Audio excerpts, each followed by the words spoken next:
All right, welcome to This Explainer. Today, we're cracking open the body's ultimate biological engine, the cardiovascular system. You probably just call it the circulatory system, but really, it's this beautifully engineered, highly complex network of organs and vessels, and its main gig? Circulating blood throughout your entire body. So whether you're an athlete trying to squeeze every ounce of performance out of your workouts, or you're just looking to maintain a solid level of daily overall health, understanding exactly how this system is structured and how it actually functions is honestly absolutely essential to getting the most out of your body. Let's get into it. Here's a quick roadmap of how we're going to break this machine down today. We'll start with the anatomy of the heart, trace the blood vessels, cover the core functions of the system, demystify blood pressure, examine the heart's pumping mechanics, and finally, we'll calculate cardiac output to see just what its physiological limits really are. Okay, Section 1, Anatomy of the Heart. Building the biological engine. So at the absolute core of our engine sits the heart itself, right? It's a powerful, muscular organ safely tucked right into your chest cavity, right between the lungs. But here's a crucial detail. It doesn't just sit there exposed. It's actually wrapped up securely in a highly protective sac called the pericardium. Think of the pericardium as this lubricated outer casing. It makes sure the heart is completely shielded and doesn't suffer from any damaging friction against surrounding tissues. Because remember, this pump is vigorously expanding and contracting roughly 100,000 times a single day. Now, if we look inside that casing, the pump itself is divided up into 4 distinct chambers. You've got the 2 upper chambers, the atria, which are basically receiving the fluid, and then the 2 lower chambers, the ventricles, which are doing all the heavy pushing. But to work efficiently, any mechanical pump has to make absolutely certain that its fluid doesn't flow backward, right? Well, that's exactly where the cardiac valves step in. We have the atrioventricular valves, specifically the tricuspid and mitral valves, and they sit like little trap doors between the atria and the ventricles. Then you have the semilunar valves, the pulmonary and aortic valves, positioned directly between the ventricles and the major arteries leaving the heart. Working together, they guarantee this perfect, one-way directional flow. Moving right along to Section 2, blood vessels and circulation, the delivery hoses.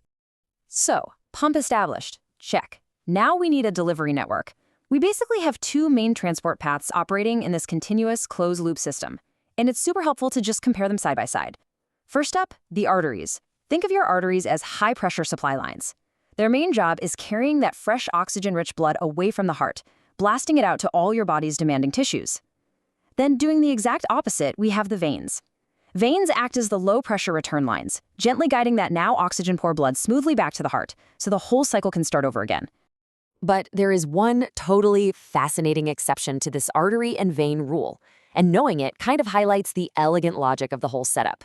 The pulmonary artery actually carries oxygen-poor, deoxygenated blood away from the heart, sending it straight to the lungs. And conversely, the pulmonary veins are the ones responsible for bringing the freshly oxygenated blood from the lungs back into the heart. Now, why the flip? Well, it's because the lungs are the ultimate source of the oxygen. The system literally has to temporarily reverse its standard oxygen payload rules to successfully recharge the blood before pumping it back out to the rest of the body. Pretty smart, right? All right, Section 3, cardiovascular system functions. Basically, what the machine actually does. You might wonder, what's the actual biological purpose of pushing all this fluid around all day? Well, the system works tirelessly to pull off 4 vital, deeply intertwined tasks. First up is transportation. It's delivering critical fuel, rushing oxygen and nutrients right to the cells that need them. Second, it's a built-in exhaust system. Through removal, it clears out metabolic waste products like carbon dioxide and urea, keeping your active cells from becoming toxic. Third, regulation. It acts essentially as your body's radiator, constantly redistributing heat through blood flow to meticulously manage your internal body temperature. And finally, protection. You've got specialized immune components floating in your bloodstream acting as an active security system against pathogens, plus clotting mechanisms that instantly patch up vessel walls the second you get injured. Let's move to Section 4, Understanding blood pressure, the force on vessel walls. Okay, so all of this moving fluid executing those regulatory and protective functions, it naturally exerts a physical force against the literal walls of your blood vessels. And that brings us directly to blood pressure, which we measure in millimeters of mercury, or mmMg. For a typical healthy cardiovascular system, a normal baseline blood pressure is right around 120/80. These are probably some of the most universally recognized numbers in all of human health. But let's pause for a second. What are those 2 numbers actually telling us? Those two values represent two radically different operating states of your engine. That top number, that's the systolic pressure. It measures the heavy driving force exerted during the heart's actual physical contraction, when blood is forcefully pushed out into the arteries. We contrast that with the bottom number, the diastolic pressure. This is the baseline force exerted when the heart momentarily relaxes and refills between those beats. Now, people love to fixate on the top number, sure, but understanding your diastolic pressure is incredibly important. Why? Because it reveals the constant resting tension placed on your entire system. Both numbers are absolutely vital indicators of the daily strain on your arterial walls. On to Section 5, the heart as a pump. Electrical impulses and volume. Because your heart has to constantly generate a super precise flow of blood to supply oxygen and nutrients, it needs an immaculate timing mechanism, and it gets that through electrical impulses.